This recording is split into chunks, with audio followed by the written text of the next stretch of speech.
A lot of bad nights worrying about the girls. Well, that's usual for parents and grandparents, but usually it's over students getting good grades or staying out too late. This time, it's about other things. Good evening. Well, the president's coming to East Palestine. More about the visit later. We've been following the train derailment for a year now. There's been an impact on students. Tonight, a look at it. First News anchor Samantha Bender shares where students are academically and emotionally, plus the impact from the learning gaps.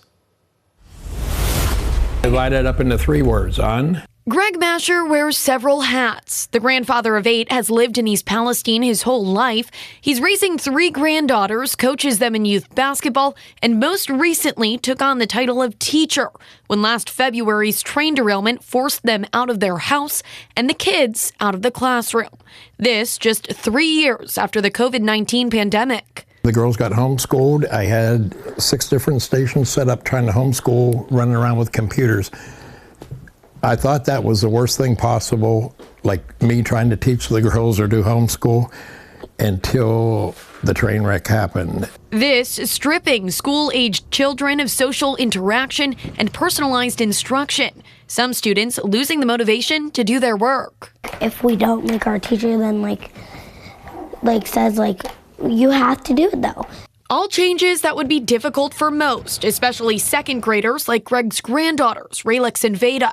We didn't get to see our friends, and it just felt weird not going to school for a while. It was just hard. Dwayne Pavkovich, athletic director and assistant principal at East Palestine City Schools, says in a sense, the pandemic actually helped prepare their teachers and students. Our kids were used to remote. They were used to, the daily interactions with that stuff. Pavkovich says kids were still engaged while learning online, but one of the toughest aspects for them was navigating a new environment away from their peers. Students, they want to be students. They want to be around their friends. They want to interact. He anticipates teachers having to do some reteaching as students move through the K-12 continuum, but the school district's ultimate goal is to get everyone to the finish line at the same time. They're given, an equation in terms of this is where the student is, this is where we got to get them to. So it happens in education all the time, not everybody comes in on the same level. Pavkovich says if one thing's certain, it served as a lesson in resilience, a reminder to us all that sometimes you will never know the value of something until it becomes a memory.